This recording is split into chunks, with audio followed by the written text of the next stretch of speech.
shit. All right. Ladies and gentlemen, it's Thursday. We made it through the week, almost.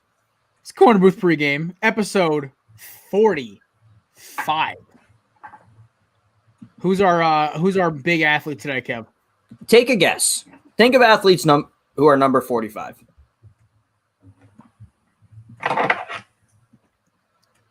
You know, it's so obvious, and it's going to kill me that I haven't thought. It's Pedro Martinez. There we go. There we go. In honor of talking about is Garrett Cole the greatest player to wear number 45 in baseball? Clearly, because he's gotten his team so many World Series. Yeah, that's a no from me. Even I know that. Well, boys, it's opening day. Happy baseball season. Absolutely. Samir, I'm so sorry the Blue Jays smacked your boys around a little bit. Dude, okay. I was just talking about it with Kevin. This extra innings rule is ridiculous. It's ridiculous. Can we get rid of it already? It's the dumbest fucking thing I've ever seen. Like, legitimately. So, essentially, what I said to Kevin before the show is that our pitcher, Nick Nelson, our relieving pitcher, Chapman was, by the way, suspended for whatever happened with the Rays last year. So he was doing that. But this is to start the 10th.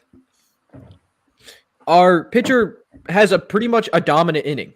He gives up a double, strikes out 2, and gets out. Without this new bullshit rule, it would be that's a normal inning of baseball, and we continue playing. Because there was a man on second because we want to speed up the game and make it more exciting, the Yankees get boned. And you know what? I hate it. I mean, and all it took was one game. And leave it to a Yankees fan to start complaining about the new rule. I mean, really? You're all on my side, and now you're gonna be like, I know. I'm making it. The joke was so easy there. Listen, I honestly I have a family of Yankees fans. They're less annoying than Red Sox fans 85% of the time. No offense, Kevin and Pat, and Steve. But the thing is that Samir, it's just perfect comedic timing that a Yankee the first team to get fucked by this. That's the best part about it. If it was like the Mets, yeah, there'd be some comedy relief, or the Dodgers. Oh, sweet Lord. If the Dodgers were the first team to get hosed by this rule, you know they would have been breaking down the MLB front office looking at this shit. So at the end of the day, the Yankees are Class E enough to, they're not going to make a stink about it, but their fans are going to raise holy hell online about it. So, I mean, listen, I'm used to my team getting screwed over. We're mid-market, so it doesn't really matter for us. I mean, we're currently going shot for shot with the Padres, so that's pretty good to start. 6-7 right now. I think the top of the 7th. I'm not sure. I have to check again. But, yeah. I was talking to my buddy. He's doing fantasy baseball. He goes, my boys got hosed this morning. I'm just like, new rules, man. What are you going to do? I don't know. But it was fantastic to watch the game. No matter, it's okay that we lost, I'll be honest. I still think we'll win the division, hopefully. Just a rough day, and we couldn't move runners. The one thing that was very encouraging was Gary Sanchez. That was my bold prediction many weeks back, is that Gary Sanchez will have an improved year. Started off with a bang, 2-run home run, got another hit, and then got on base again with a walk. So, hey, man. And he's not doing half bad behind the plate. I mean, he caught for Garrett Cole, did well, and didn't allow many balls past. He didn't allow any balls past him. Vinny, my man. I don't know what he's referring to, though. He's not going to miss this live stream. He asked us a question. God damn it! There we go. I appreciate it, man. I never even met you, but you're already I'm already a fan of yours. Is this Conway Vinny on Twitter? This is Conway Vinny. Hey, famous, man. What's going on, Conway Vinny? A.K.A. Conway Indy, a.k.a. Sadway Vinny. I love how he's Gump Twitter, right? Yes, sir. I love how all you fuckers got 3 different acronyms for your names and shit. Like Kev's Belly Up Kev, McGorkle Stan account, and he's got 4 other names. Sad Boy Kev. My guy. I could go for a crawdad right now. Yo. How south of the Mason-Dixon are you? Okay, the last time I had crawdads, oh my god, I was hungover and they just hit the spot. Pat, how south of Mason Dixon is he? Where did I go to school? Oh, so he lives in Alabama? Yeah. Roll Tide.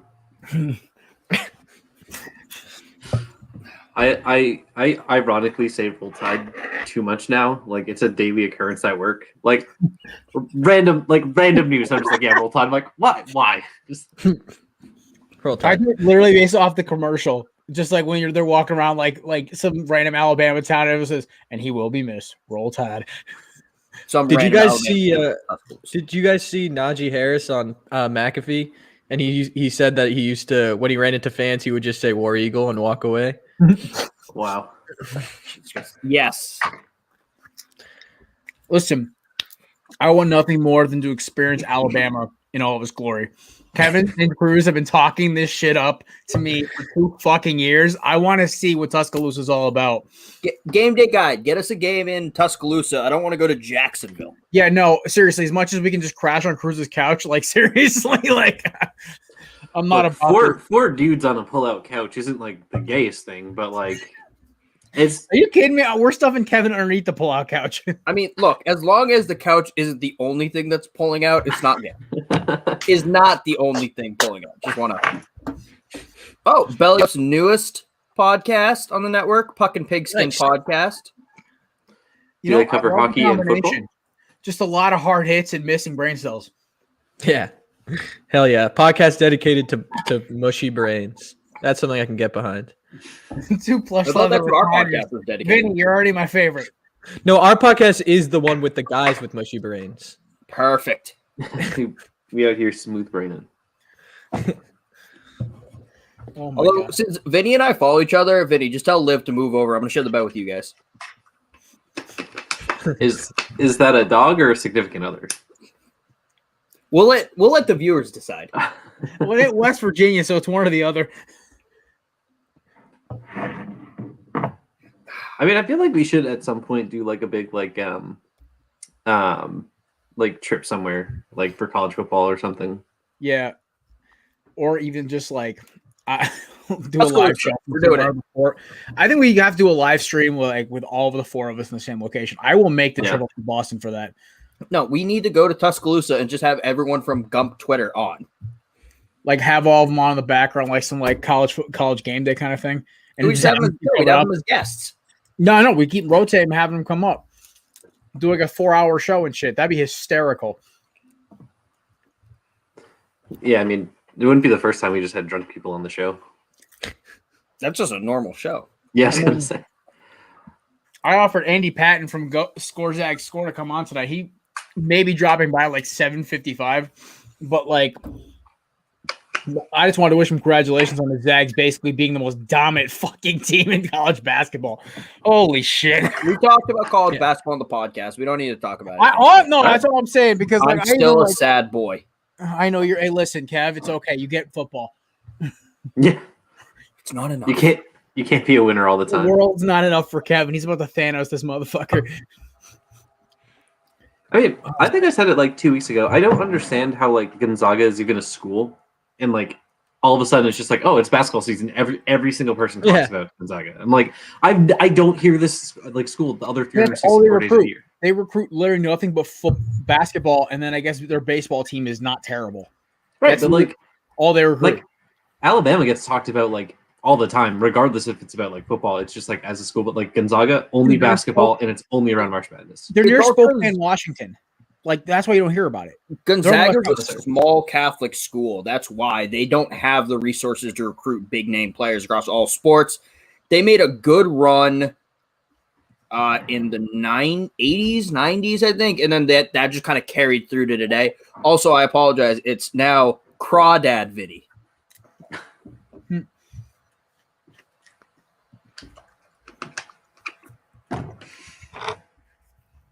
I still like it. I wish you could use emojis. Right? On this chat. You can't use emojis in the chat? Apparently not. That sucks. Oh, man. So, Kev, Red Sox play tonight. They play already today. They're playing It tomorrow. got postponed. Oh, okay. I know Weather, the not Mets- COVID. I know. Oh, speaking of weather, you see Miguel Cabrera today hit a body. He thought it was a double because he lost the ball in the snow. Jesus Christ. Oh, you see, it's so funny. It was like a looper right over the fence. I mean, the dude's okay. I was going the dude's the camera sideways right now. How's Copper Top, Vinny? It's good. How are the crawdads? Yeah. They're actually really good. That's the important information. I've been trying to just waiting for people to come up with tickets. Are they okay with you just on your phone on a live stream? I mean, yeah. I mean, I gotta work while I'm here, but my only job right now is to serve crawfish. So I gotta move over to checking IDs later. But right now, I'm the crawfish dude. That's a dream though, to be the crawfish dude. Like, That's true. Yeah, my manager texted me last time I did this, and he said, "You're a crawfish captain." So you're the crawdad. Since we have you here, we'll jump right into viewer questions though. Oh, bet. From Crawdad Vinny, why do I continue to watch the Orioles even though I know it'll be a lifetime of pain? So I have two answers here, I think. I have one too as well. One, you're an Alabama football fan or an Alabama sports fan, so you feel you have to offset that good luck and that happiness with the Orioles, or you are just into pain sexually. I think it's one of the two. Two very You don't watch valid those. theories. I'll put a positive spin on it. I'll put a positive spin on it and say, hey, Orioles have, I would say, top 5 ballpark in baseball. It's beautiful. Great uniforms. You know, a stand-up face of the franchise, Cal Ripken. You know, you've had your glory years. It's a well-run organization in a great division. I think 4 years into 30 years of mediocrity. Yeah, but Not maybe even one day. mediocrity. Not even mediocrity. Or if he really likes birds. I'm going with that. That's it. My answer for you, Vinny, is that being a team that has had some bad years myself, it's not even the pain. You're just loyal. You're lucky with Alabama, but even in baseball, you're just loyal to a fault. So I've never give up my. I've been an Orioles fan since I was born. I was going to Camden at 1, 2 years old. So shit. I mean, I'm across the country, so going to Chase Field's out of the question for now. But yeah, I've been watching my Diamondbacks lose players to the Red Sox and Yankees since I was a kid, and watching us get knocked out in the second round by some hot team in the playoffs every year. So it's great. That happens. Have you ever been to? Have you ever seen a Diamondbacks game over in Arizona? Not in Arizona, but I've watched 15 or 16 on the East Coast. Mm-hmm. Cool. Remind me again. How did you become a Diamondbacks fan? My first baseball card was Randy Johnson, and I also loved Snakes as a kid, so it was not even a question.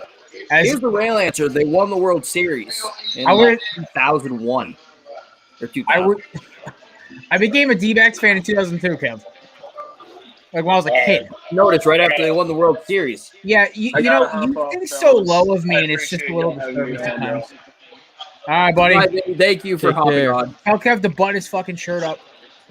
Never. Club owner Kev in the building, boys. I'll let a button loose. I love him.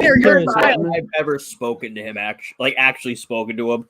Also, Pat, to answer your question about the 4 of us being on a pull-out couch isn't the gayest thing.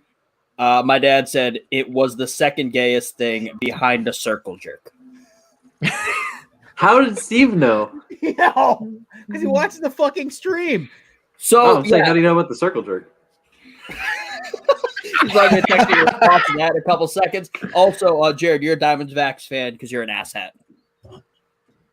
I mean, you're also just an angry little bastard. I don't know what to tell you anymore. I'm not the one saying that. You are literally the human incarnation of Heat Miser, man. I just expect. That's a quote. Wow.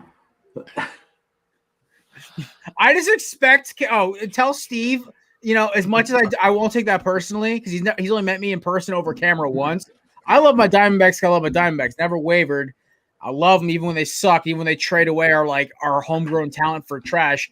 But apparently we're not. Our lineup's pretty good this year. We're lighting up the fucking Padres. 6 runs in 1 inning, baby. Hey, not so bad. Yeah, I mean, everyone's like, "Oh, the Padres bullpen's loaded." I'm like, we'll see. So also, I just got a text. Are you not wearing a shirt under that? I don't know if is that considered like flirting? I don't know who texted you that. It was not Stone Cold Steve. I would assume it was Stone Cold Steve. Oh God, please put it away. A little bit more chest than I wanted Jesus to show, but Christ. Yeah, that was a lot. And I said no. Okay, Their question was why, not like why do you care if I'm wearing a shirt on under it? I mean, they're not asking if I'm wearing pants under this. I just You are wearing you're pants never on wearing pants on these things. Yes. Okay, thank God. I always have waiting to see boxes like fuck. Update from my dad. Don't go bare chested. Yeah, it's solid advice. That's what the undershirt's for. Yeah, I mean, you're kind of looking like Danny DeVito's stunt double right now. So,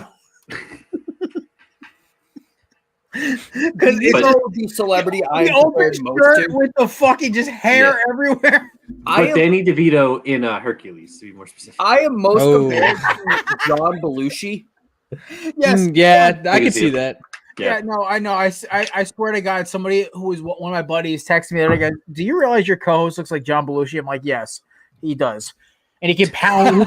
he can also pound Jack Daniels like him too. Is that how you similarities? Okay. when you approach women at the bar, Kevin? Do you go, "Excuse me, miss, but would you like to join me at the Animal House?" No, actually, I go up to women and say, "Hey, you want to see a zit?" That is one of those scenes that has stuck with me through the ages for all the wrong reasons. I mean, listen, I've seen Animal House. It's probably one of the top 10 favorite movies of all time. I've probably watched it way too many times, but my favorite, my favorite is just John Belushi's like rah-rah speech after the dean threatens to shut him down. And he's like, "We're the Germans bomb Pearl Harbor." And he's like, "Germans? Hey, don't worry, he's rolling."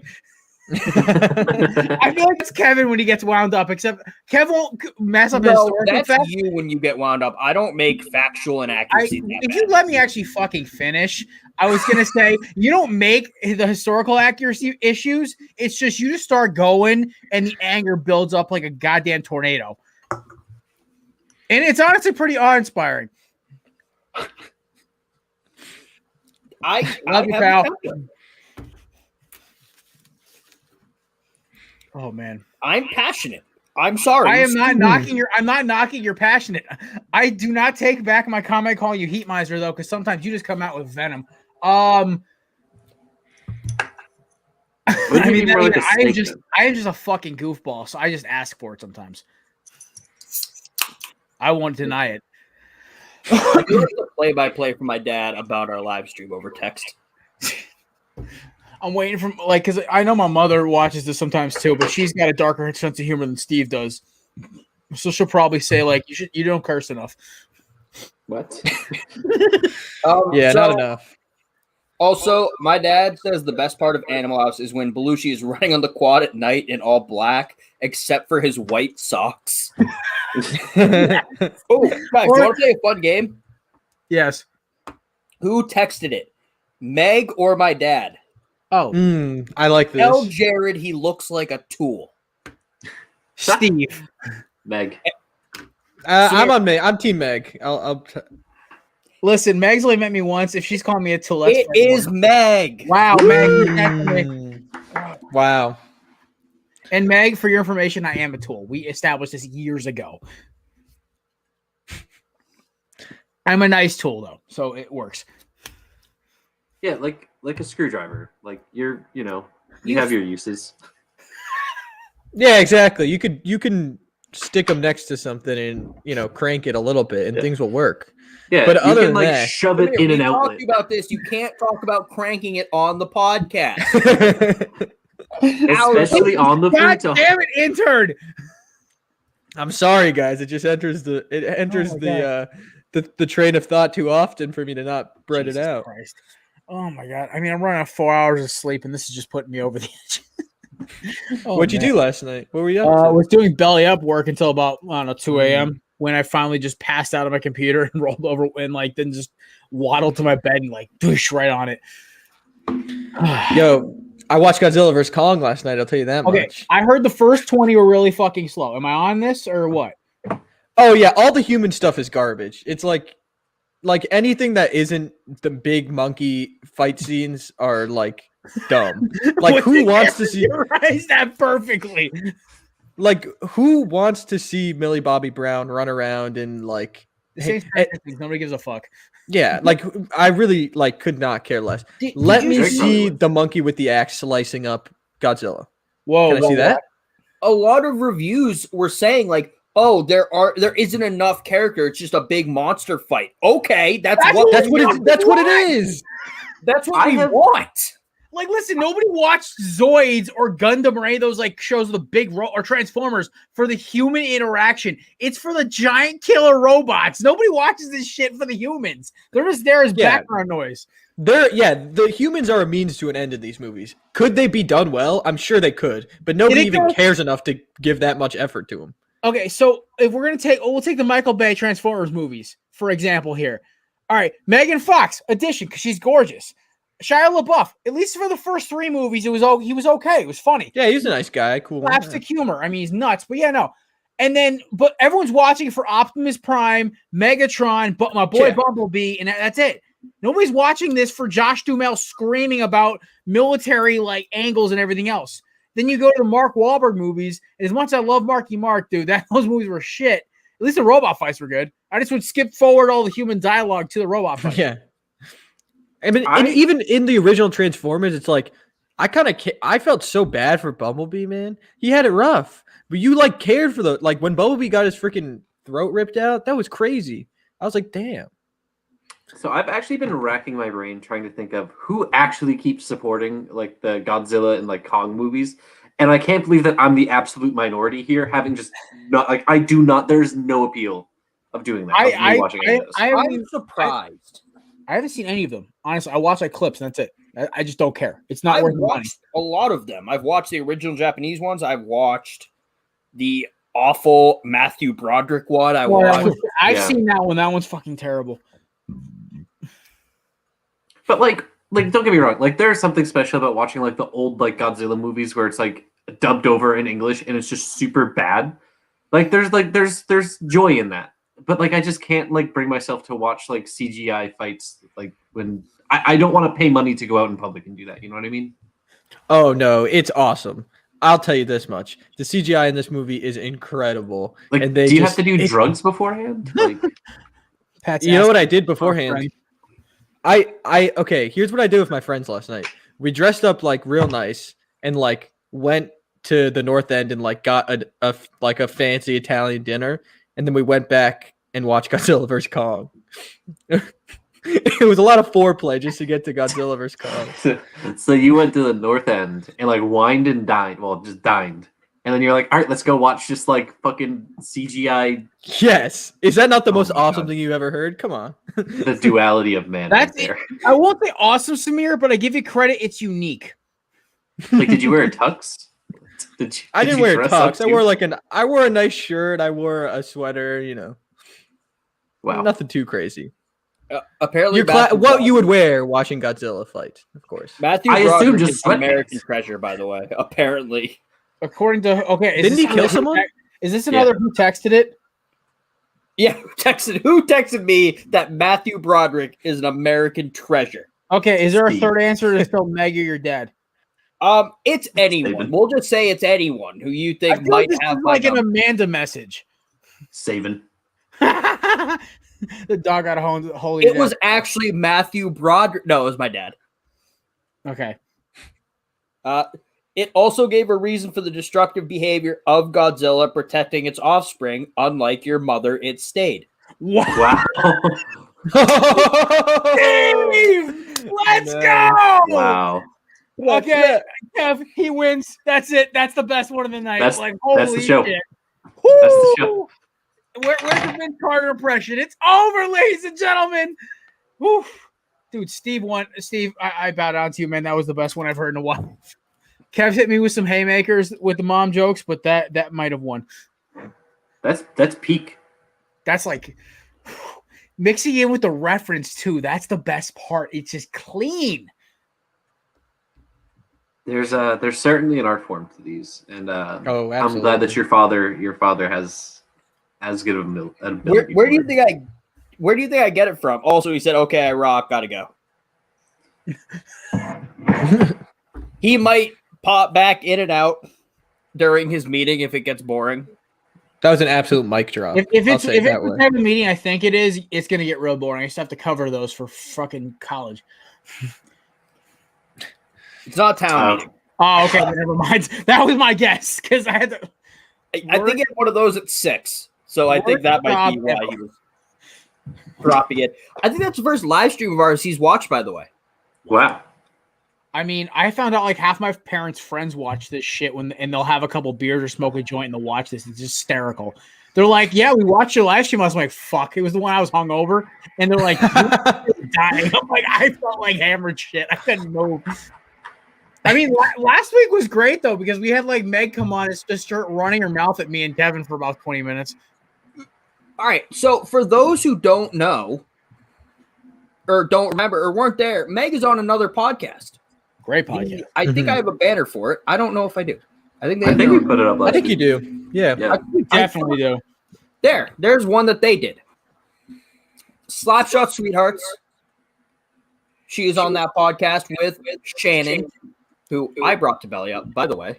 Also been on this show. Props to me. The Lost episodes. No, even the live stream she was on was hysterical. That was right. She's on a live stream too. That was the night of the Leonard Skinner versus Allman Brothers debate. It was. Right. That was a great show. And literally the greatest text message I ever got from anybody I've ever worked with. Should I go get more whiskey? I feel like Kevin's going to be going on for a while. I'm like, yes. No, it's always a fair question. But yeah, so Slapshot Sweethearts, check them out. They are, I used to just say they were the best hockey podcast we had on because they were the only hockey specific podcast. I can't say that anymore because Puck and Pigskin's pretty good. Even though it's not just hockey, they're pretty good. Oh, boy. For anybody, sorry, didn't mean to cut you off, Kev. I don't know what that comment's about. But oh, no, it's about because the Twitter stream on our Twitter has been messed up. Like, so last night I was trying to watch Craft Brew, and my Twitter kept kicking out. So I went to the Facebook. The Facebook feed is still fine. The Twitter feed kicks out for everybody. I don't know what's going on with the Twitter for live stream. Mike was telling me I'm having problems yesterday because I tried to comment a couple times because Mike Berline finally finished the MCU. And I laughed at him for like 20 minutes. I'm like, how did it take you this? He goes, I sped. Apparently, he went through them over the last like 2 months. He never watched a single Marvel movie before. Wow. Shout out to the boys at Craft Brew, Mookie, Scott, and Mike. They are the boys. Go check out the show Wednesdays at 8. At Craft Brew Sports. Me and Kev, of course, went on, and it was probably one of their most vulgar episodes. True. I thought you were going to say best. I was going to say Rusty Rates probably blew our show out of the water. Oh, no. Rusty's destroyed ours, but ours was just as entertaining. That's true. Because, I mean, like, I think at one point I was yelling at Mookie for about 5 minutes. Or, no. Was it Mike? I don't remember. I was yelling at somebody for like 5 minutes. And I realized you and Scott are like long-lost brothers the way you guys act about how cynical you are. I was watching it the other night, and Scott was talking. There are not a lot of black baseball players. No. It is growing, though. I've noticed. Like, the number is going up. It is growing, but apparently there are no black catchers. Yeah. Wow. I actually will agree with that. I've never seen one before. Like, he tried to make a lineup of, like, black players. Scott is black, for anyone who doesn't know. He's not just doing this in his free time as a white man. And there are no black catchers. The pitching core was atrocious. What's the best one? Edwin Jackson? I'll be Maybe dead ass here. Chris Archer. Chris David Archer. Price. Oh, Chris Archer, yeah. But after Price. that, it gets real bad. And David Price isn't that good either. Price is a home run machine, man. Come on. And he said he had like 10 outfielders, though, or 6 outfielders. Well, I mean, listen, you got Mike Cameron's kid who's out there in Detroit robbing home runs. You got Cameron Maben, the Upton brothers. You got a ton of good players. Justin up to still, Andrew McCutcheon. Both Buxton brothers, right? Byron and what's the other one's name? Byron and I don't know. Howie Kendrick. Yeah, Howie Kendrick. Jimmy Rollins. Yeah, Ryan. That whole Phillies infield. Except for Chase Utley. Yeah, except for Chase Utley. Oh my God, those Ryan Howard years were fantastic. Bro, I loved Ryan Howard. He was one thing filthy. a broken ass player. Ryan Howard in any baseball game pre 2009, you couldn't pitch to him. It was home run on sight on a fastball that wasn't on the corner. Those 2K games were awesome. Oh yeah, no, we talked about this 2 weeks ago when it was just you and me. 2K13, 2K12 was literally my favorite baseball game ever made. Was that the Lincecum one? No, that was the Verlander. No, Verlander was 11. 12 was who was on 12? Shit. Samir, you the intro. Look it up. No, yeah, I got you. Yeah, no, I already reserved MLB The Show. I mean, comes out. Verlander was on 12. Yeah, it was Verlander. Who was on 11? Holiday was on 11. Ah. There you go. It was Holiday. God, these games are awesome. I know. This gives me like pure childhood nostalgia. MLB, like my career mode in MLB The Show was the MLB 2K was the shit. Because unlike the show, you could honestly get good overnight if you just had a couple hot streaks. The show, like, you could be stuck in the minors for like 4 or 5 years, like 3 or 4 seasons. I like MLB 2K, like you get hot a couple times. Like I think it was one time, like I had 2 different career modes. I won in 11 and one in 12. The one in 11 took me a little longer to get to the pros. In 12, I had like 5 straight games in a row where I hit like 2 or 3 dingers because I figured out the hitting system really early. And I ended up getting called up within a month. I was like, this is awesome. And it was just pure pro baseball. It was playing for my Diamondbacks. It was great. So, I mean, yeah, no, I'm getting the show. Samir, if you weren't a PS4 trader, I would say, yeah, I'd play with you. I don't know if I'm getting the show this year. I got the show last year. My thing with the show is that it's awesome. I think it's awesome for like 3 months. And then, like, it kind of dies, especially Diamond Dynasty, which, by the way, I think is awesome. I think that's a really good game mode. And I think it might be the best out of, like, all the collectible kind of card things. Like, Madden, I can't get on board with the Ultimate Teams. And it's just, I cannot. But Diamond Dynasty, I think, really, like, does it well. But I don't know what it is. I think it's just the game mode or, like, the game mechanics are so repetitive that you can't play it every day for weeks and weeks and weeks. I mean, I'm going to do that, but I'm just going to be designing stadiums in that. Oh, that's cool. Like, I might, first day, I might just get bored and remake the Polo Grounds with their 500-foot center field. Yo, I think one time I played, remember MLB MVP Baseball, like 2005, like cool holes in the cover and shit? The old school baseball games, yeah, those were fun too. I remember like one time we played at the Polo Grounds, and I was using A-Rod. I hit a home run to like dead center field. It was a 3-hopper into that little like galley right in center field of the Polo Grounds, but it bounced around so many times I was able to score. But I loved playing those. Ebbets Field was fun to play at too. The old Yankee Stadium. They have all those in the show. Like they have. Well, Samir, you got to realize the last baseball game I owned that wasn't on my phone was 2K12. So, like NCAA 14, 2K13 was the last bit of hope I had for pro baseball. So this year, the show is coming to Xbox, and I don't even care. I love Fernando Tatis, even if he plays for a rival team. I was so hyped as that was coming to Xbox. I'm like, yes, I'm going to get to play baseball on my Xbox. Like, let's go. Yeah, that is It's awesome. what I live for. Like I'll play 2 or 3 games in a row. Like our Madden franchise might have to slow down a little bit because I'm like be playing 2K, the show all the time. We'll just sim it on you. It's fine. Well, the whole thing, like, Simba W. the one thing I wished MLB The Show had, and if MLB The Show made this year, I would buy the game at MLB The Show. Take notes. If you make like a franchise mode, which they kind of have, but you need an online franchise mode that you can play with your friends, like a connected franchise in Madden, or like any other normal sports game should have in this day and age. I don't know why they don't have it. All they have is custom leagues where you can like play like a certain amount of games as like 3 teams with your friends, and that's it. Like you can't make a real ass franchise mode with your friends, and the fact they don't have that is like, Yeah, that's bad. Connected, like the connected franchise for Madden's like honestly, like literally the only reason I buy Madden, like yeah, same. because I like wasn't gonna buy 20 if we didn't have this league. Yeah, no, we got. I think it was our buddy Sawyer texted me. Kevin, weren't we on the Vineyard when he goes, "Are you guys gonna join our Madden league?" We're like, Yeah, I bought it from the Xbox app. I went home, I think that night, and I literally just threw on my Xbox. Waited 3 hours. We did our fantasy draft. We did our fantasy league draft, and then I did the same thing with Madden. that's cool. it's crazy. It's because we're like I think we're in what 2040 Season 23. Wow. Yeah. Oh, damn. Like it's Yeah, been that's going for over a Kevin year. actually has the most Super Bowls. Kev, what you got? 6, 7? Super Bowls? Yeah. I have 6. Yeah, I have 1. Pat's got 1. Justin, our buddy Justin's got 4 or 5. Our buddy Sawyer's got like 4 or 5. Our buddy, and then our 2 of our other guys who left the league had a couple. So, Samir, I am literally the Buffalo Bills. I went to like 4 or 5 Super Bowls in like 6 Oh years, no. and I lost on like the last play like 4 times. That's It was horrible. fucking brutal.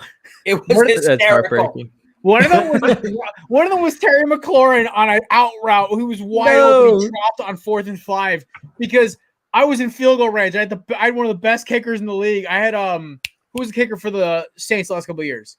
What's his name? Will Lutz. Will Lutz. Will Lutz. I had Will Lutz. He was deadly accurate inside of 50 yards. I'm like, all right, this is a chip shot. And just Terry McLaurin on 4th and 5 with 35 seconds left, dropped the wide open out route. No.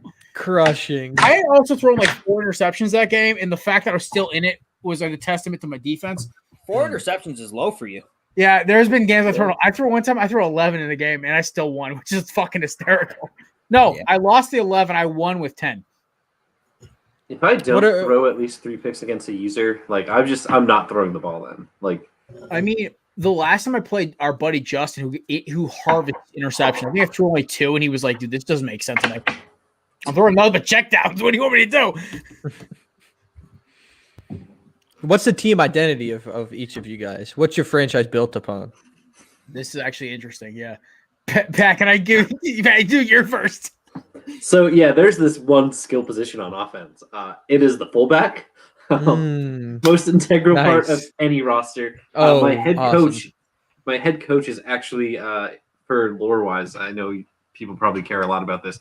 My old team, which was the former Houston Texans, moved to Mexico City. Their fullback became Say their name. What's your team's name in Mexico City? The Mexicans. So. But they stayed the Texans in Mexico City. Of course. So that fullback from like my dream roster on that team became the head coach of the Pittsburgh Steelers, and then the organization moved to Memphis and became the Memphis Steamers after what's his name? Ben Roethlisberger's cum rag was stolen out of a locker or a display case in like the team store. There's a lot of like random fucking lore that we've just like written up as like full articles and like submitted to our group chat. I mean, mine aren't as funny as our buddy Sawyer's are. His are hysterical. Oh my god, yeah. My funniest one was DK Metcalf got punched up on my quarterback for dropping 4 touchdowns. My team is basically run the ball down your throat and throw it deep. That's basically my entire offense. And then on defense, it's just a lot of fast corners and pass rushers. That's it. That's all you got to do. And brain dead linebackers. Just pound the ball and then get enough to where the the defense is going to bite on the play action Y cross, and they always win that route. Boom, boom. They always get them on this, and they're wide open. Samir, if you only knew that the days of DK Metcalf, John Ross, and Noah Fant. Oh my God! And I had Carson throwing the ball deep in who's my running back? Fournette. That was the good old days. Yeah, that ended with a lot of Super Bowls, didn't it? I just like Speedy Boys. Yeah, he's basically Al Davis, but without the craziness. Oh my God! Fast as possible. Yeah, fucking Anthony Kelly. I swear to God. Always in cover 3. No, with Kevin, I'm just in cover 6. Drop. I don't even care. Throwing checkdowns all day. I'll just not give it up the end zone. Yeah, I did not realize how many articles I had saved. I have a couple, but like I didn't. I write them usually as belly up writers. So like I've done like Jared's, and I've like put like 35 spelling mistakes in there. I have one by Rattlesnake after he had already left, but before he came back. Dude, there's some dumb shit in here. There's a couple of Ryan McCarthy's in there. There's a few others. Isn't the Pacific Northwest like a war zone in our league? yeah. No, it's like the there's a DMZ. It's Chaz. Chaz really lived out its. No, like Chaz expanded to basically north of Sacramento and east of Montana. Chaz has expanded throughout the entire West Coast, and they demand nothing but guys that run 4.40s. Well, no, they demand nothing but outside linebackers who are secretly cornerbacks, so they can run that 4-6 bear bullshit. Oh my God, I fucking hate that defense. This is running backs, by the way, not cornerbacks for that. Oh, true. Yes, I actually have one of those guys on my roster as my nickel corner right now. Oh my God, that was hysterical. No, honestly, like I'm not gonna lie, with our Madden franchise, there's been the hystericalness in the hijinks in the bullshit. We have the Hall of Infamy, which we have some players that live in infamy. Like Pat's former quarterback, Mr. Brooks, who threw 1,000 touchdowns in his career. We have Jadeveon Clowney, who forced 5 forced fumbles in the fourth quarter to seal a Super Bowl. We have DK. More than he's had his career, probably. Well, listen, like Jadeveon Clowney became the greatest pass rusher of all time on my roster because I used him correctly as a rotation edge rusher. That's it. And then I had to get 50 sacks a year with a defensive end for 10 seasons straight to pass our buddy Sawyer on the all-time sacks record. And at 615, Pat, I don't think that record's dropping anytime soon. So it's funny because the record books are actually broken because I don't think Madden like coded correctly for like what happens when like career and like season stats for like, like sacks, interceptions go so high. So like I think it's like season or like game stats. If you get like 64, they just stay there. Yeah, you have to go to career. Career will track it. And then all-time record list will track it. So, like, basically, I had to have my defensive end, even in age 35, average 40 sacks for his final 4 years to get it. And this dude was broken. I'm talking about Bryant, obviously. Yeah. He would split double teams as a 4-3 defensive end, and looks like he was like 90 speed, so he would just chase down quarterbacks, be hysterical. I would send 4 guys, and I would get a sack and be hysterical. But no, I think we're done talking about the Madden franchise because we're probably down to 0 viewers right now. So, intern, what the fuck happened with Anthony Edwards? That's my boy. What'd he do? Like, I saw this headline while I was driving home. I've been working all day. Let me know what's going on. I thought it was pretty hilarious, although I do love RJ Barrett. So essentially, the Wolves played. I thought it was like Richard Jefferson, who I actually have respect for. RJ Barrett's a fucking joke. What do you mean? He plays for the Knicks and he went to Duke. I hated those Duke teams. That Duke team. I was so happy when Michigan State beat them in the Elite Eight. However, I respect RJ Barrett. The guy, he's just a good, solid basketball player. He makes good passes. He plays good defense. His shot's been off for his first couple years in the league, but now he's kind of figuring it out. And if you look at his shooting splits for like the last few months, like they're very good. And I think he's going to be a very solid player. But that being said, Anthony Edwards embarrassed him last night. Essentially, the Timberwolves played the Knicks, and the Timberwolves won. Surprisingly. Yeah. So the last shot went to RJ Barrett, who missed. And essentially in the post-game interview, Anthony Edwards was like, yeah, our whole game plan was that we didn't want Julius Randle have the ball. We were going to make RJ Barrett have the ball. He said this in a direct interview. He was like, if RJ made the shot, we'd live with it. That's what we wanted. He was like, we want the ball in RJ Barrett's hand. We knew he was going to miss, and we were right. Oh my God. I love Anthony Edwards so much. He's becoming my favorite player more and more. That's like legit shit talk, and I fucking am all here for it. Yeah.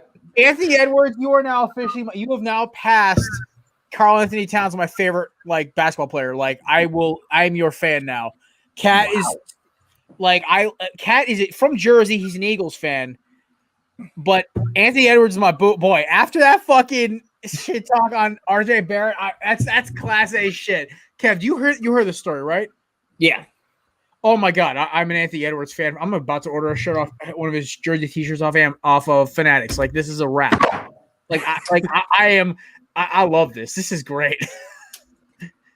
This is the amount of disrespect is just beautiful. Also, fuck the Knicks, man. I can't stand their fans. I mean, listen, in terms of the Knicks, it's like I've grown to love Knicks fans out of pity, where it's like you guys have suffered so much that I'm just gonna like I respect you for getting through this, or for even having a semblance of hope. See, I look at them like the Browns of basketball, where basically their fans have gotten so miserable they've gotten annoying. So when I went to one game at MSG, right? It was like the Wiggins and Levine rookie year. It was Kevin Garnett's like retirement tour, basically. And I remember going in there, and first of all, fuck MSG. I couldn't go sit in my seat for 35 minutes because there wasn't a stoppage. I'm sitting there. The tip-off just happened. The woman was like, you can't go to your seat. I'm like, ma'am, I paid for these fucking tickets. I'm just yelling at this woman.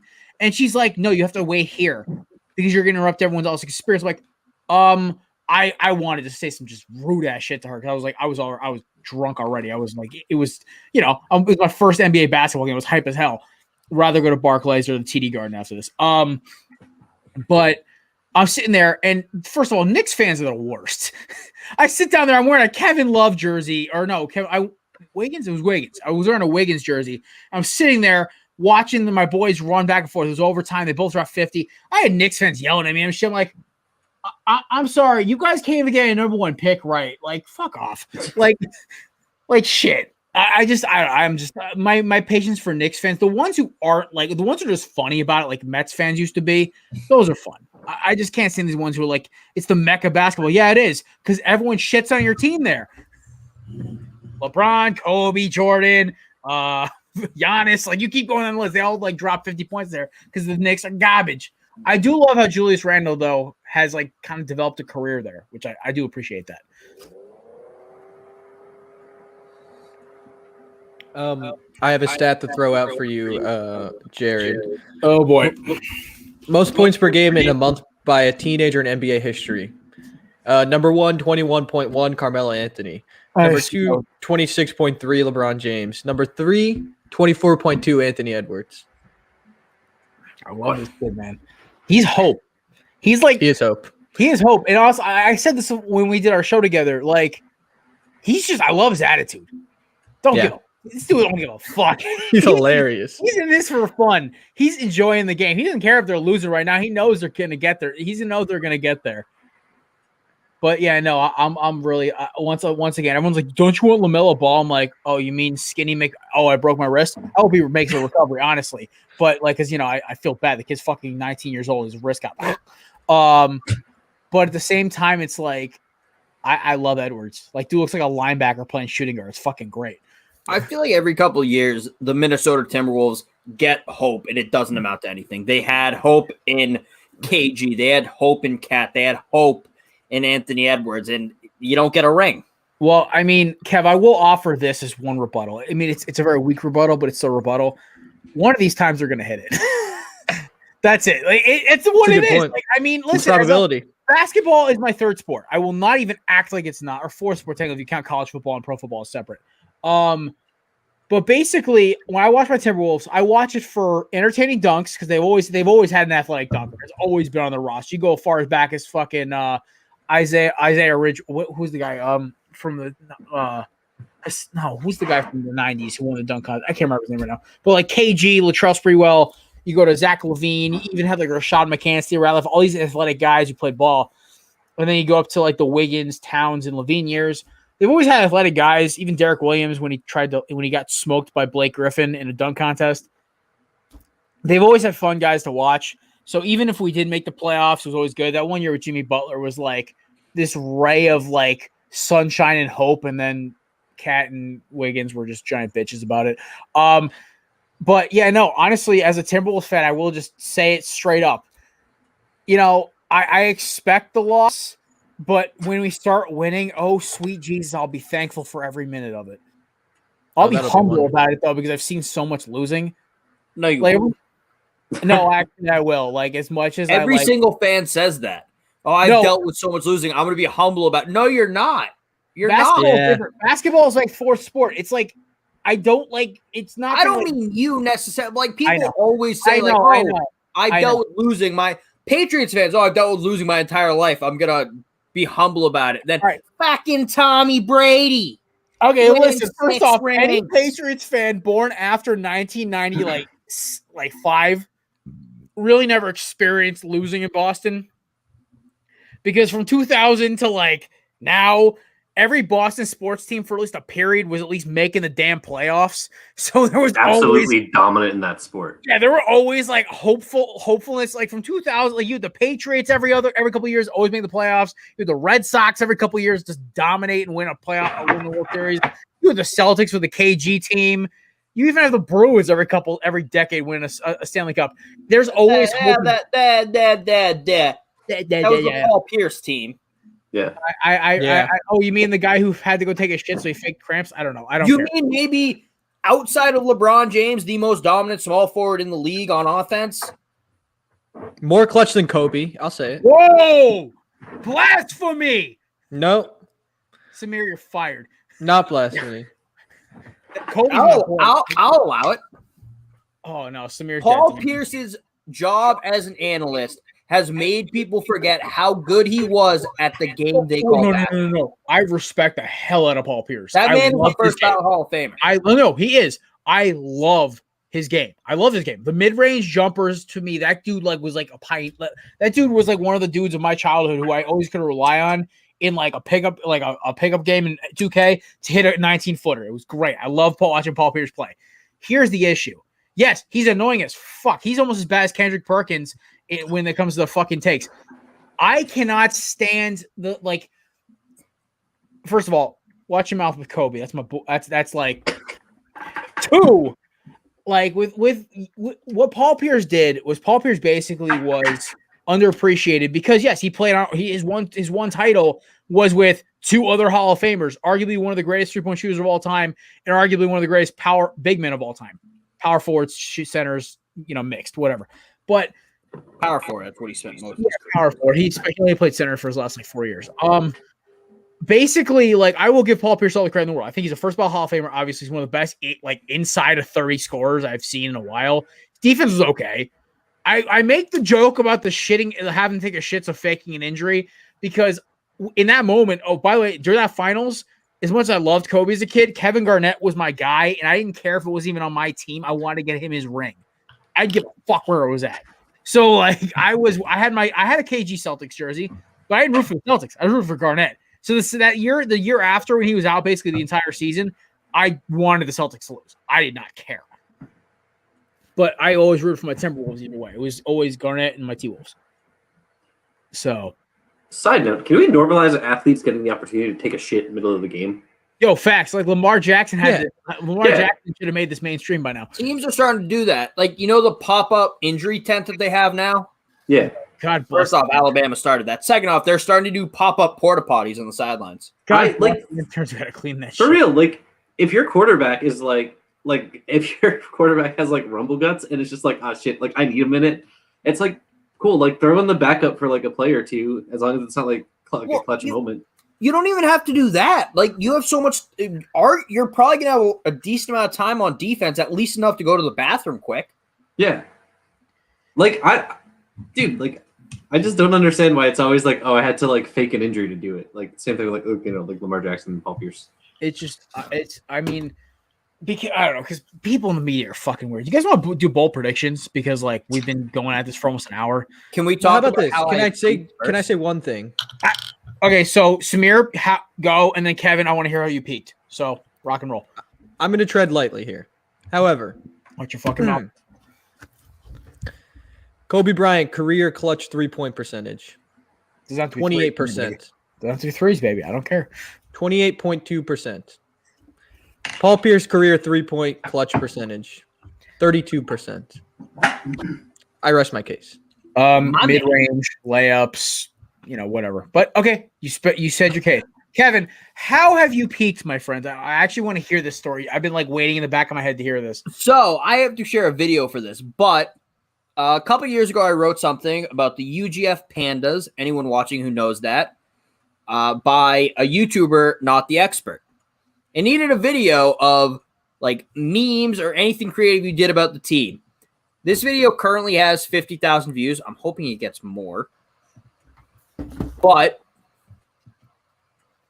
for me, though, I dig that. It's not a meme. A year and a half ago, I wrote UGF Pandas, the greatest dynasty no one's ever heard of. Oh, and he's got Manscaped at the top. It's beautiful. This video is sponsored by Manscaped, but let me just block that out. This is pretty dope. It just chronicles most of the entire dynasty, starting in the Sun Belt to the ACC. He even try to make his own back-to-back national champions T-shirt. I can do better now. To change that font though. Daniel the This Colonel is 2 years Sanders, ago. absolute legend, one of my favorite players of all time. Did someone say three-peat? Of course. That's how you end the series strong. And we were going against Andre Avery. It was a beautiful ending to the Pandas. Couldn't have done it any better. At least I think so. I thought it was a fun ending to the series. Then he goes on to explain it's just a YouTube series and not a real football team. But I thought it was really sweet that he wrote this article about it. And when you Google UGF Pandas, this is one of the things that comes up. So thank you so much for making this, man. Even Jimmy Williams commented at 4 a.m. in 2019 saying, hell yeah.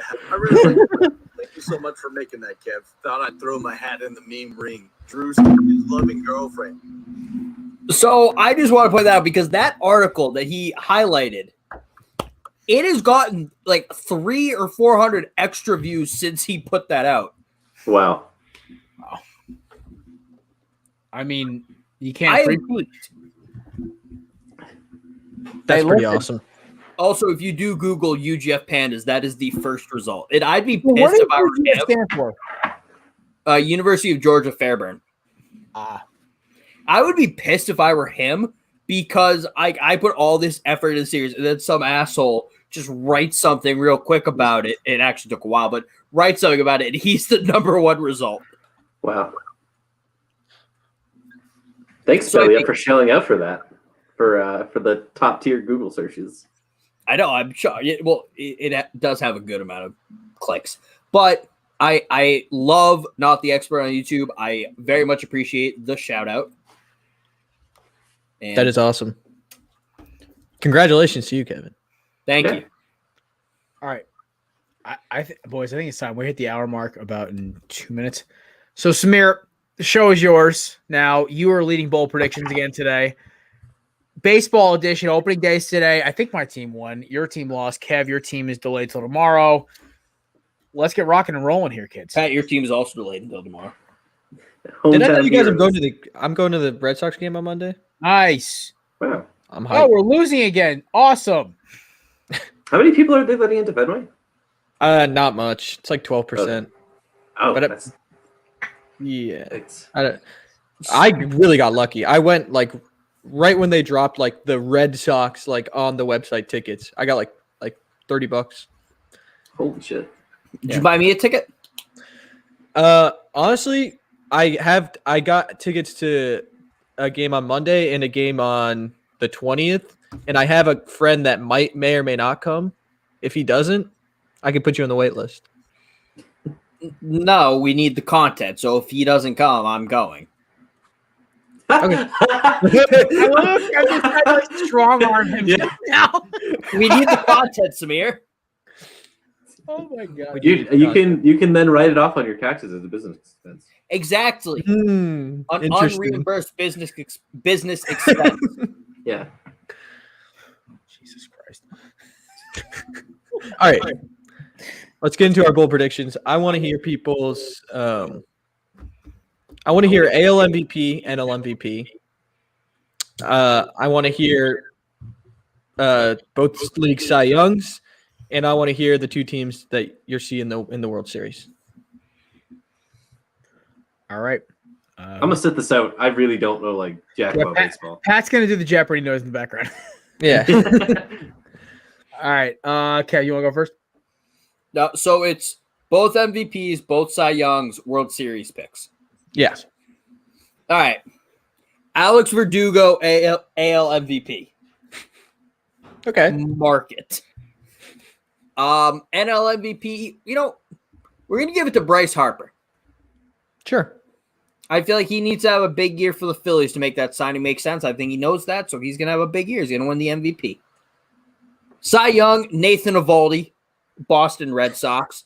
Nasty name. Chris Sale's still out with that Tommy John. Nathan Eovaldi's going to capitalize. He was a great pitcher as a closer. I think he's going to do great this year. And give me, I don't know many pitchers in the NL. I got mine already. I've had this one locked and loaded.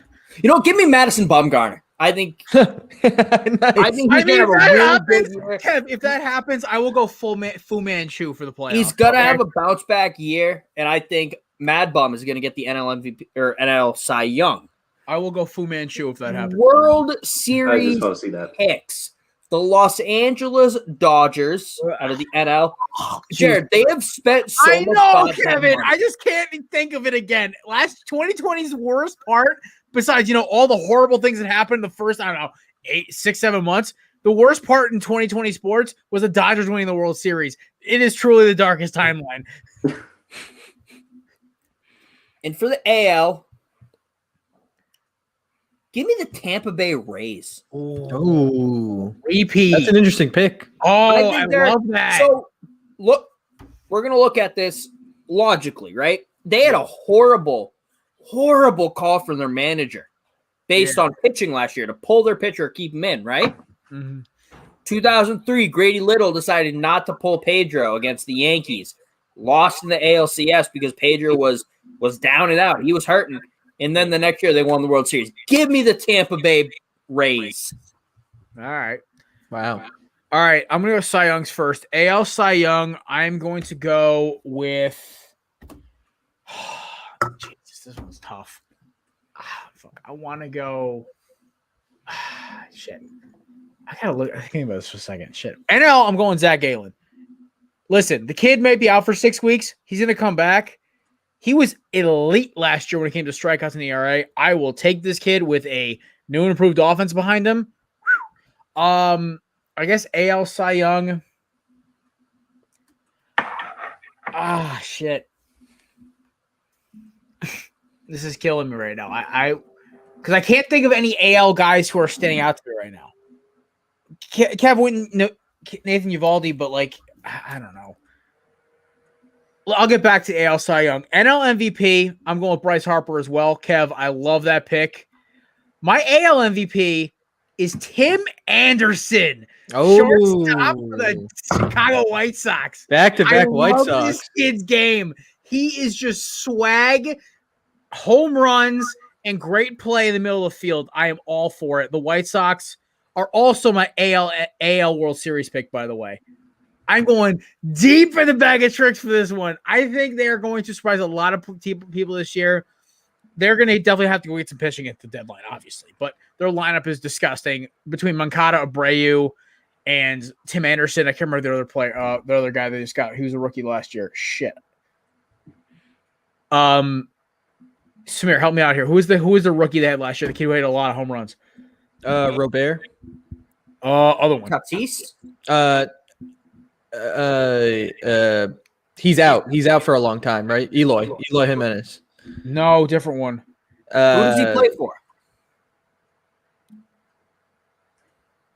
White Sox. They're a young outfielder. They had another one. He was always in the ads. Like they always talked about him in the MLB.com ads. What was this kid's name? I can't think of his name right now. I can't think of Eloy, Luis Robert, and a third one. I can't think of a third one. All right, so fine. All right, so AL by the way, AL Cy Young. I think I have Shane Bieber. I think okay. Yeah. I think the kid's just nasty. You can't hit him. I think he struck out 12 today. Oh my god! There you go. So yeah, my World Series is the Philadelphia Phillies and the Chicago White Sox. I think it's going to be right. I just think it's gonna be like I'm going way out of the way. Like I'm going just crazy here because you know what? Fuck it. I think the ALCS is going to be the Angels versus the White Sox, and it's going to be insane because the Angels are going to run away with the West this year. And somebody asked me why I thought that, and I said basically because everyone else in that division got worse, and the Angels got better. So I will take that. Upton, Rendon, Mike Trout, Ohtani. I'll roll with it. That lineup's stacked. But yeah, no, there are my picks there, Mr. Samir. All right. My picks. My MVP runner-up, just in case Kevin gets mad, is Tatis Jr., obviously. Okay. That's kind of I'm not going to get mad about it. I mean, I love Tatis Jr. I think he's really good for the game of baseball. But also, I thought Bryce Harper was good for the game of baseball, and then he stopped trying to have fun. Now he's adjusted to Philly. I think he will have fun this year, hopefully. And also, I think like politically, Tatis needs like 1 or 2 more years before they really give him it. Yeah, because baseball sucks like that. Yeah. Baseball. You mean the sport that said, Babe Ruth didn't get in with 100%. Why should we put anyone else in the Hall of Fame with 100%? I'm not going to vote for this guy. So dumb. Don't get me fucking started with that shit, Kevin. Oh, my God. All right, Samir, the floor is yours. All right, so for my NL MVP, I'm going to go with the odds-on favorite this year, a guy who I think deserves it and will get it, Juan Soto. The guy's a machine at the plate. That was my runner-up. That was my runner-up. Yeah, I mean, the guy can hit a needle in a haystack. He would hit the haystack. He would look at the haystack and then see where the needle is somehow and then hit it. He's unreal.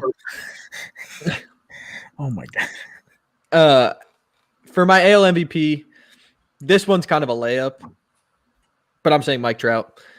Because Mike Trout had a down year, and it was better than anyone else's year. And then in spring trading last week, he said, yeah, there were a couple things wrong with my swing, but I fixed them over the offseason.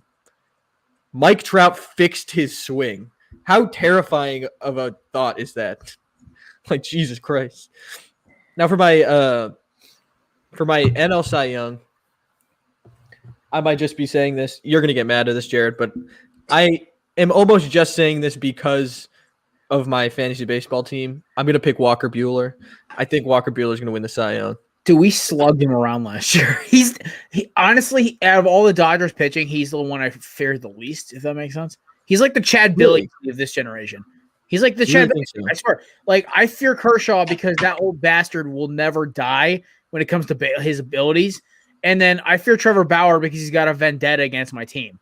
So because we trade him away because he's a scumbag in that locker room. We trade him away. He figured out, I can't be a tool anymore playing baseball. And yet he still is a tool. And he's the Kevin Durant of baseball. But no, Walker Buehler's a good pitcher. I don't fear him because his 1-2-3 combo is easy to pick up, I would say, for good power hitters.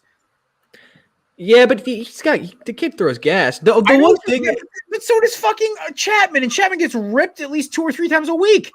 Yeah, don't get me started on Chapman. Baseball has gone away where like you need good stuff besides speed. Absolutely, you can't just throw gas anywhere. Oh my god, you throw 95, 97. Oh, okay, how good your breaking ball, kid? Like that's why Archie Bradley sucked until 2 years ago because he couldn't figure out a breaking ball. Dude, I was watching the game today. Hyunjin Ryu tops at 90 miles an hour. Zach Greinke only hits 88. What do you want me to tell you? Moving on to my AL Cy Young, I think it's going to be Tyler Glasnow. Wow. And I think this because the Rays wouldn't trade away Blake Snell if they – first off, they did get an MLB-ready prospect, like kind of in the package. But they wouldn't trade away Snell if they didn't know they had a bona fide ace still on their team. And I think Glasnow's fantastic. Today he pitched 6 innings with scoreless, and he gave up 1 hit. In 76 pitches, he gave up 57 strikes. With the stuff that guy has, a 75% strike percentage, if you could do that all year, that's all I can say. Now for my World Series teams, I'm gonna have to go for the boys. The Yankees are gonna win the AL, hopefully, maybe, finally. And I think they're gonna be playing the Braves in the World Series. I think this is the year that the Braves surprise everybody. They beat out the two big payroll teams and they sneak in there. Those are my predictions. First off, the fact the Braves aren't a big payroll team being in Atlanta is wild to me. Or just outside of Atlanta. But also, Samir, I have one big barrier to the Yankees making the World Series. What's that, Kevin? Who's the Yankees' best player? Best, field player? DJ LeMahieu. Who's their most known? Aaron Judge. Aaron Judge fucking strikes out constantly. All the time. And Stanton, too. He struck out twice today and went 0 for 5. Y'all spent so much money on these guys. Well, not Judge yet, but you're probably going to. They can't stop striking out. They're not going to make the World Series with this build. Yeah, it's tough. But the only thing that I can hope for is for Clint Frazier to develop and become a consistent contact bat. Where if we get that... I feel like y'all have been saying that for 3 years now. I will give he's officially the starter. Before he was kind of the fourth outfielder rotation man. He's every day now. And there was a reason for that. Frazier's sneaker game, though, is fuego. That dude's cleat game, it beats Jeremy Hellickson from back in the day. Oh, my God. Just gasoline every time he walks on the field. Talk about a guy with good stuff. Hellickson. No. So you could literally just throw money at any player. Pat, it's basically our franchise. If you have the money, you can throw it at players. Jesus Christ. How are there not just absolute super teams? Farm system. Okay. That's basically why. And also players like super team kind of thing doesn't really fly in baseball either. Also, there's 10-year fucking contracts. Oh, you could just keep another year on his contract to keep him down. Yeah, keep him down. That's what the Diamondbacks did with Alex Rojas and Pavin Smith last year. So that's what the Cubs did to Chris Bryant, and then he took him to arbitration, and the MLBPA sued the Cubs. And then he became. I remember that. Mediocre. I drafted Bryant because of that lawsuit. I was like, I'm going to draft this kid because he's going to start by May. Yeah. You know what? My boys lost. I'm a little pissed about it, but good start to the season, boys. Good job. It was just fun to have, watching the game today. It was just fun to have baseball with crowd noise. It was incredible. I mean, I watched highlights before I got on, and I was like, I missed this because last year I had the MLB package, right? And the worst thing about it was half the time the simulated crowd noise wouldn't even show up. And watching them hit I remember one time I think Cole Calhoun hit a moonshot into the back bleachers of Chase Field. Nobody was there to catch it. I was like, this is just depressing. I know we only get about maybe 3/4 capacity anyway, but you guys remember on Fox when they did those fake animated fans? Yeah, that was so weird. It was better than nothing. I will offer that. Yeah, no, sure. I would have rather nothing, to be honest. That made me uncomfortable. The only thing that pissed me off more, what made me laugh more, was when one time a guy hit a home run, it snapped the cardboard cutout in half. I was like, that's great. It's like target practice. Imagine if they had the digital crowd with the Wii lobby waiting music. Honestly, they should have just put the me figures in the crowd. The Broncos did that, but they just had every South Park character. Yeah, that was cool. Samir, you want to know who led the team in RBIs for us, by the way? Who? As Drupal Cabrera had a 2-run dinger and an RBI double. I think RBI. He's starting at first for you guys, right? No. Second right now. I think Escobar's now because Walker's starting at first because Walker had the best spring out of almost any first baseman in the NL West. So he had 9 home runs and he was batting 3 something. Because nothing makes you work harder than seeing your replacement Pavin Smith come up through and start and make the roster. They put Smith at first base. Right field, which is great. But the kid hit a moonshot last week. So all hope. There's hope in the desert again. Thank God. Last 2 seasons have been torture. That's both predictions, ladies and gents. Kev, any other viewer questions, or was it just our crawdad boy? Let me check. I believe it was just Crawdad Vinny, All right.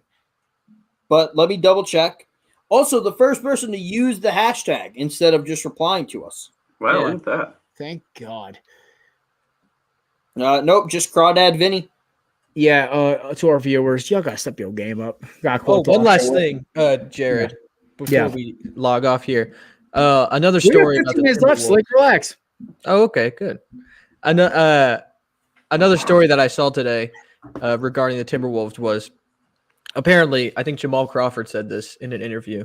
Apparently, during that infamous Jimmy Butler T-Wolves practice where, he played with the third string guys and he was talking all that shit. Apparently, the entire time he was playing, he was also wearing a Rolex. You know what's so funny as a Timberwolves fan, you'd think I'd hate Jimmy Butler. I fucking love Jimmy Butler. He's awesome. The videos of him walking out of he was speaking at a high school in Miami, and all these kids are like swarming. He goes, "Hey, stay in fucking school!" He's screaming at him. Or the video of him flying on a jet ski singing Luke Combs, or falling out of a canoe screaming like a little girl. Jimmy Butler is a national treasure. Like, I love this guy.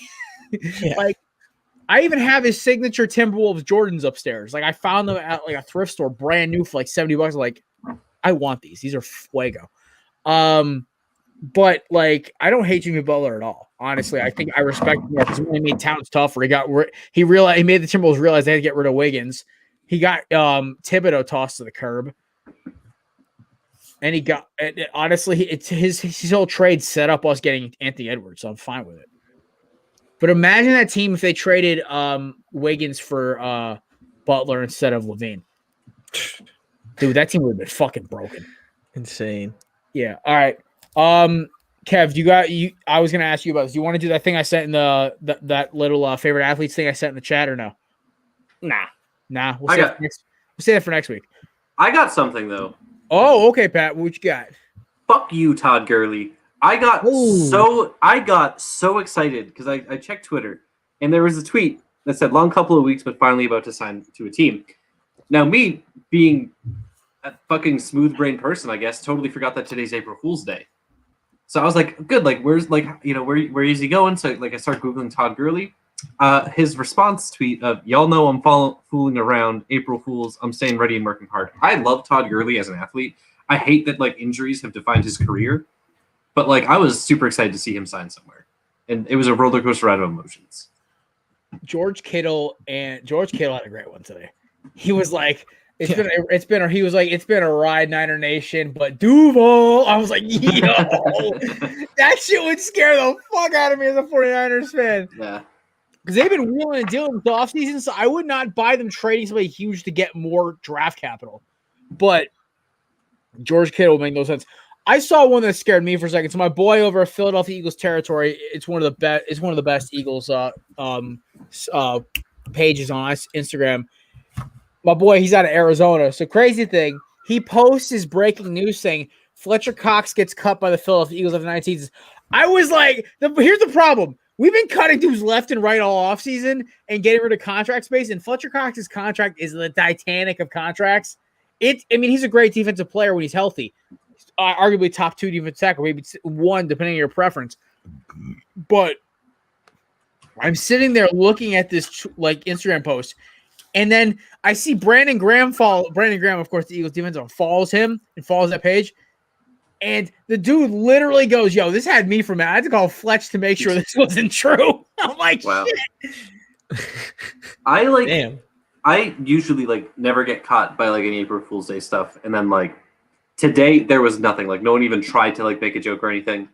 And then the Todd Gurley tweet just really got me super excited and then not excited. Yeah. Yo, I was legit tight. I'm like, did we really just cut Fletcher Cox? Holy fuck. Just I commit to the rebuild. Yo, really staring into this one. I'm like, we're cutting our best defensive player. Holy shit. But that was out. April Fool's I should know this by now because 2 years ago there was one that we traded Carson Wentz. We should have done it, honestly. 19 was a great year, but I don't know. Nobody ever saw 2020 coming. I don't know. It sucks being an Eagles fan right now. I don't know. The fact is, we're in the rumors for Russell Wilson. I'm just like, what the fuck? Just pick a quarterback and move on. Let's go. All right. Anything else before we sign off, boys? A minute 20.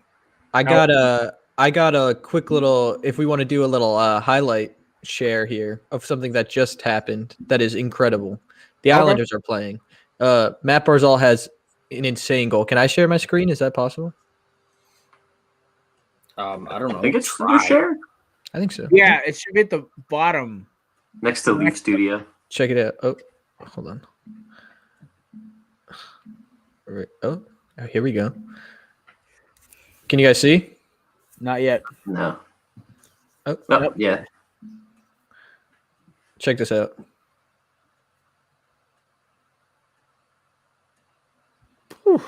That was a nice goal. Oh, that was beautiful. Like, the stick work is incredible. Holy shit. Did he just 5-hole him, too? I think so. Holy shit. That's gorgeous. Like, Yeah. Kev, where's our Magical. where's our friends at the Slash Us Weirds for this play-by-play? That's a fucking gorgeous goal. Holy shit. Things have transpired the past week with some of them, so we don't talk about them as much anymore. Fair enough. All right, I'll stop sharing here. Is that like a oopsies? Is what an oopsies? The goal or Did we talk shit about Slapshot Sweethearts? no, one of them just stopped talking to me, so we don't talk to them as much. That's an F in the chat. All right, damn. That's a big old L. Can we get F's in the chat? She's gonna watch us later and be mad. Because I still kind of talk her. Can we get F's in the chat, boys? What happens, man? Shit. Yeah, All right. I threw an F in the private chat. Thank you, Pat. All right. I think it's time to wrap it up, fellas. I got to eat some food, and we've had a seriously entertaining show. I'm not going to lie. This was a fun one. We need some outro music. We do. Oh, rest in peace, Sean Taylor. Today, he would have been 38 today. Yeah. One of the greatest Canes of all time.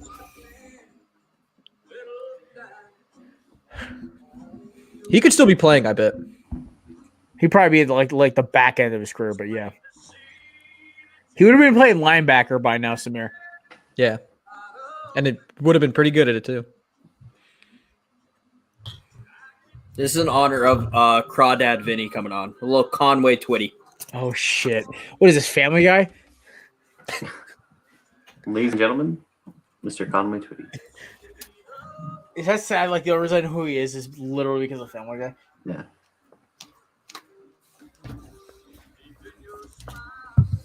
All right, that's the show. Ladies and gents, thank you for joining. We will see you. Show drops Wednesday morning. So, me, Samir, and Kev will be back. Enjoy your weekend. Take care, guys.